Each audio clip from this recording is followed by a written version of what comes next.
Şartlarımız çok zor. Sabahtan akşama kadar orada böceklerle, yılanlarla boğuşuyoruz.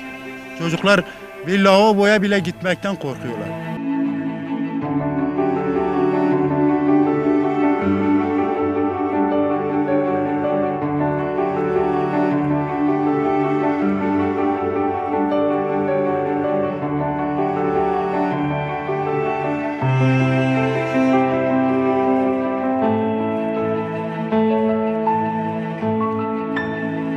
Akdeniz Üniversitesi'nde okuyordum. İlahiyat Fakültesi 5 yıllık bölümü hazırlıkla beraber bitirdim. Yani çoğu zaman harçlık bulamamaz duruma geldim. Yani okuldayken maddi şartlardan dolayı okulu çoğu sefer bırakıp aileme yardım etmeye geldim. Yine bu sıcağın altında arkadaşlarım KPSS'ye, ondan sonra AGS'ye, ondan sonra DHBT'ye hazırlanırken ben ders çalışmayı bırakıp da buralara çalışmak zorunda kaldım. Aileme bir maddi yönden destek olmak için.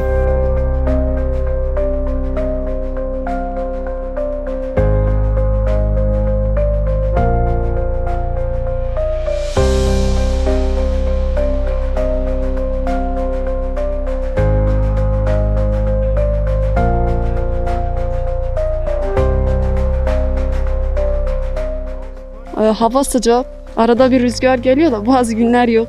Saat 5'te geliyoruz sabah. 8'de kahvaltıya gidiyoruz. 8'den sonra güneş daha bir kızgın oluyor. Daha sıcak oluyor. Öğlenleyin 2 saat mola veriyoruz. Çünkü hava aşırı sıcak oluyor.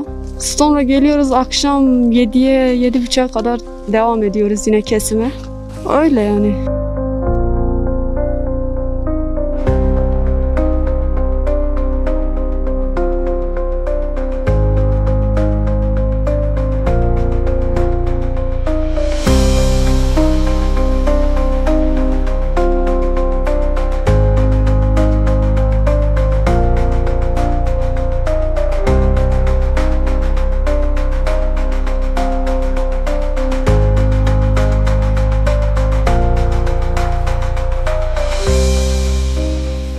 Şimdi ben ilahiyata giderken ben atama puanları için ya da alımlar için gitmedim. Gerçekten ben ilahiyatı çok sevdiğim için gittim. İlahiyatı da 3.40 ortalamayla bitirdim. Fakültede ikinciydim ben. Yurt dışında insanlar 8 saatte çalışıyor. Çalıştığını karşılığını alıyor. Adamlar burada 4.30'da kalkıyor. 8-8.30'da bırakıyor. 13-14 saat çalışıyorlar. Emeklerinin karşılığını almıyorlar. İnsan emeğinin karşılığını almasa ne yapacak burada yani?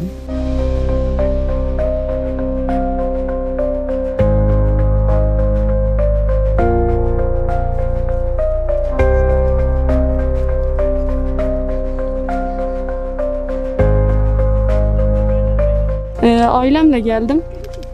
Şanlıurfa Sürüç'ten. Yaklaşık 2 aydır buradayız. Bir hafta sonra da eve döneriz. Ailemle beraber kalıyorum. Buradan kazandığımız parayla kendime dershane tutarım, kitap alırım. Sınava hazırlanırım.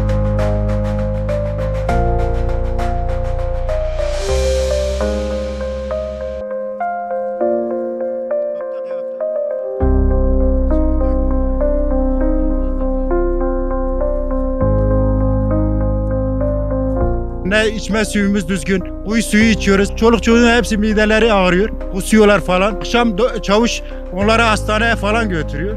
Batı köylerinde de çalıştık.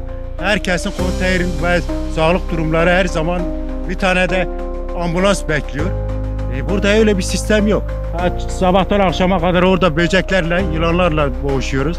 Çocuklar bir lavaboya bile gitmekten korkuyorlar.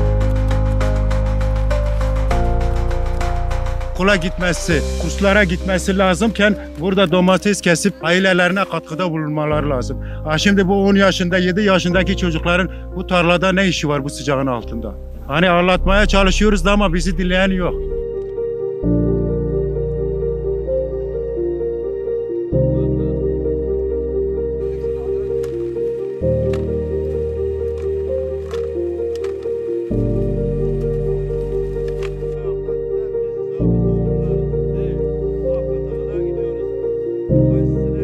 Güneşin altında bir baksana halimize.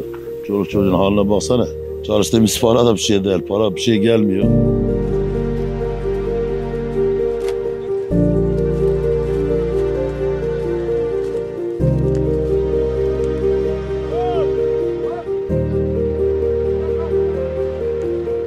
sıcaktır abi, görüyorsunuz her yer yanıyor yani. Mesela dün bir 100 ton falan indirdik, 100 tona yaklaşık bir domates indirdik buraya. Havanın sıcaklığından dolayı insan artık çalışamıyor yani, yoruluyor.